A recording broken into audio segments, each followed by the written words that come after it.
So this is Ringwalk Media, as always, and it's bloody early on a. Is it Tuesday today? Can't remember. I think it's Tuesday, and we've been invited over to Liverpool to have a little chat with Mr. Jazza Dickens. Morning, sir. Morning, sir. Top of the morning to you. It is for me, but you've got a flat tyre. Yeah, I've got a flatty. So you're on transport today, aren't you? Chauffeur slash I've not worked it out yet either. So listen, fun weekend. Obviously, Leewood didn't quite make the grade against Lara, and you've been very active, telling them you're going to sort out their mess. Give us some insight into this. Come on. Yeah, I think when the belts swap hands so frequently, they just think, I want my shot, you know what I mean? And you see it going, and you see it going back to Mexico. Get a bit angry, don't you? And you say, I want my shot, and that's all it is, really. I'm not being heard. I feel like I need to be heard. Sometimes you've got to promote yourself, and that's all I'm doing, really. Sometimes you upset a few people, but then few people have never been there to pay my bills, so fuck them. Fair play. And Too early, innit? Too early to be all nice and that, fuckers. Yeah, and obviously, Lara didn't fill himself with glory after spitting at Josh Warrington, did he, at all? Yeah, I think there's a line, and that's well over the line. Who knows, though? The culture over there, is that normal? Who knows? But I don't know. It went good in my eyes. I wouldn't be spitting at people. It's not a manly thing to do, you know what I mean? I'd rather go out there and give them a smack or what, but spitting is a bit over the line, So listen, talk about the debate that's going on at the moment, the towel in too early debate. There's arguments both sides. Obviously, Ben Davison decided as a coach he needed to protect his boxer, so he threw the towel in. But from a boxer's point of view, especially Lee, having gone to the 12th round with Michael Conlon, he probably felt he could carry on. Yeah, I think fighters are always going to think that. And who we judging here? Who we questioning? Ben or Lee? There's a debate for both. People are saying Ben threw it in too early. Well, in terms of Ben, you got to look at it as a coach. What he's seen was the fighter who he's nurtured to becoming a world champion. He nurtured him from after the fight when I boxed him. He brought him all the way. He took the risk. He won the world title. He knows what he's capable of because he's with him every day in the gym. If he's throwing that towel on a fighter to lose his world title, he knows how much that means to Lee Wood. If he's throwing a towel, we have to question. We don't have to go off our judgment and say, "Okay, now what's he doing throwing a towel?" He knows him more than anyone, and he's the man who's got to see him in the gym Monday morning or see his family at the hospital bed. You know what I mean? On Saturday night. So I think Ben's doing the right thing for this fighter. Whether it was the right call or not, whether he should have went on, could have went on, we'll never know. But he done the right thing from his own heart, and he's got Lee Wood's best interest by throwing the towel. I believe that Ben done the right thing, and good for him because he was strong enough to throw the towel in, and a lot of people wouldn't. Just 10 seconds to go, they know there's going to be there's going to be conversations just like this right now, you know what I mean? Because throwing someone's world title, throwing that away, you know what I mean? That's how people can see it, and he knows that. So it takes a lot of balls and guts to actually say, no, one want to care for me fighter and put his health before the glory. Because in that stage, in that moment right there in Nottingham, all them people, the glory is all that matters. The two prize fighters, and he said, no, fuck his all, I'm going to care for me, man. So good for him. Fair play, and a very, very valid point. Obviously, from Lee's point of view, he would have wanted to have gone on, but all you fighters will. You're going to want to do that because you don't want to lose. At the end of the day, you're in the ring to win the title or defend the title. Just like yourself, if you were defending your belt, you would be wanting to stay in there for as long as possible, wouldn't you? Yeah, of course. And I think that there's been like a big thing made about like boxing, and it's been around for hundreds of years, and people complain like one shot and he could be dead and all that, and I don't agree with that, you know what I mean? It's gone a bit like, what would you say, a bit liberal. I don't like it because it's boxing, and at the end of the day is like, there's two people in there to render each other unconscious, and that's the plan. That's the plan when you go in there, he's about to do that to you, and you're telling that to him. That's just what you're in there for, and people don't pay to see nothing else, so don't start, like, we can't be saying, oh, one more shot and he could have been dead.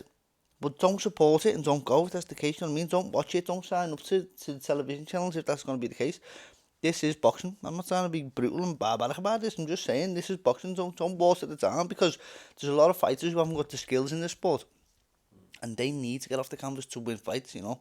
And you're taking away the chance for them. You know what I mean? You're taking away a lot of good fighters, good solid tough fighters, who will never make it as an amateur, but they can make it as a professional because they got that toughness and balls about them that they have to get on the canvas, and that's what fighters have to do. You know, they have to get up off the canvas and they have to try the best and they have to keep going. So let's not water the sport down. I'm sick of this PC bollocks where everyone's like pandering around fighters' health and all that. It's boxing, you know what I mean? So listen, let's talk about your options, because currently IBO world champion, the only British champion now in your weight class.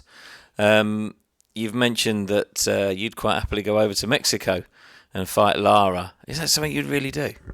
Happy, yeah. You said to me today, right, do you want to go to Mexico to fight Lara? I'd say happily, yeah. Of course, would you?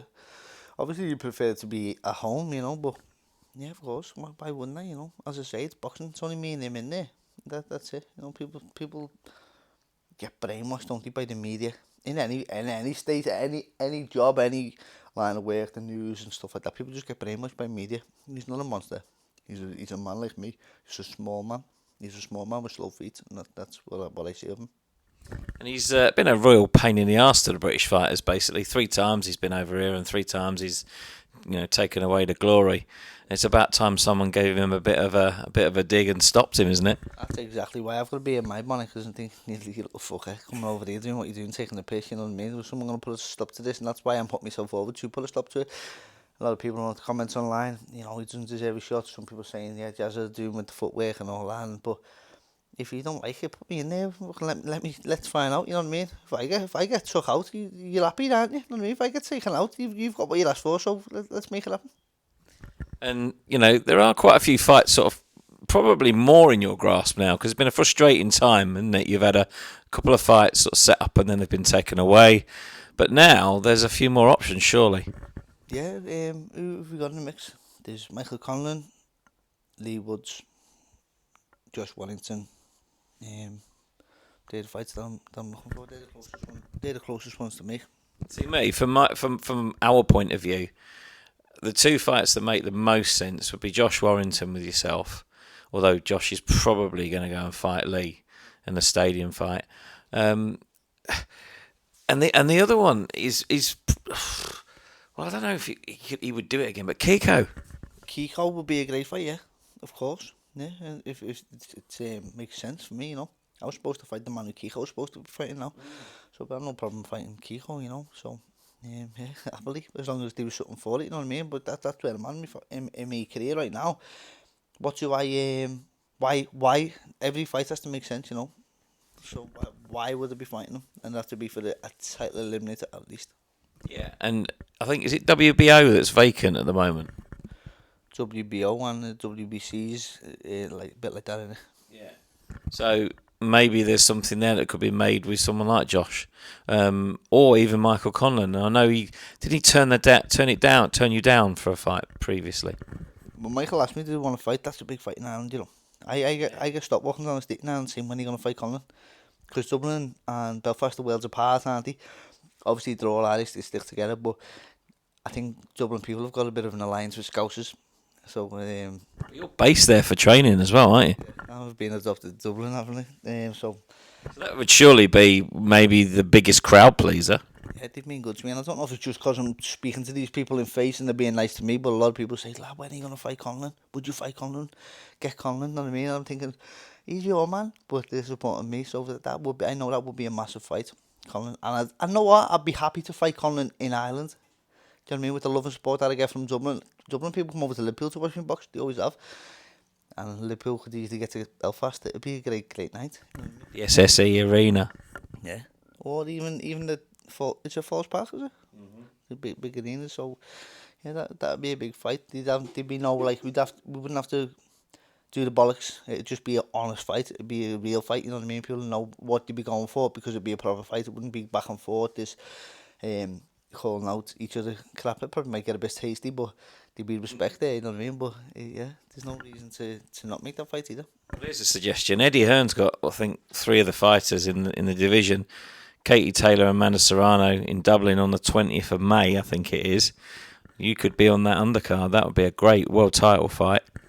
Yeah, well, we're going to see where we are promotionally wise and what's happening at the minute. Just waiting on some news. But yeah, why not? It'd be nice to fight in Dublin. You know, I go to Dublin. People say, when are you fighting back in England. You know what I mean? I go to Ireland to train and then come back home to fight. It's a bit mad really. So it would be nice to fight out there as well. It wouldn't make sense to me when I fought for the 50 gym in America. I never got to fight in America. Like I was saying the other day about my fight with my manager. He's fighting in America. It's something that all fighters want to do.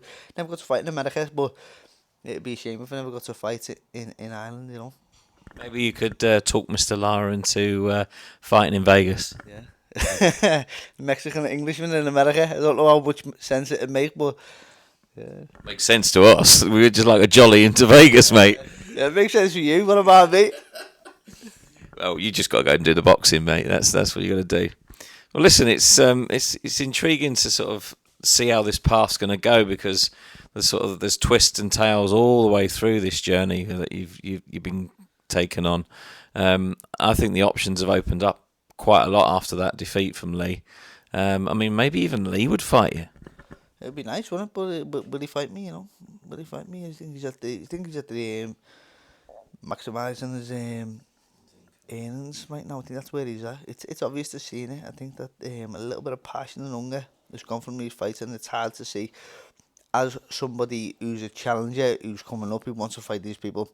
It's hard to see that the boxing aspect gets taken away. You know what I mean? I can see the fans being a bit outdone by it. As long as they get good fights, they're happy. But if it doesn't make no money, it doesn't make no sense. I don't think that's the right thing for me. I will always do the right thing for boxing. I've got to maximise my career. I've got family to feed, you know. But I do believe that boxing should stay. You should be professional as boxers as well, you know. And I'm happy to make them fights, let him rest, let him find out where he's at. And then I think one of the lads will fight Lara. Lara's fighting someone. He's in contact now anyway after beating Woods. Woods got a rematch clause. Will he take the rematch? I don't know. But I think it's going to be him or Wellington. Maybe it's a trio going on there. Maybe I'll have to look outside of that little trio. But I'll come back around and I'll be persistent like I always am till I get one of them. Till I get that world title. Well, listen. End with a little message to Mr. Lara, because he's the one you want. He's the one that should fight you for unification. So you've got the camera. Your message to Mr. Lara. Vamos. That's it. Simple. Listen, Jazza, cracking to see you, mate. Thank you for the nice early morning, and good luck with your flat tyre, mate. Thank you.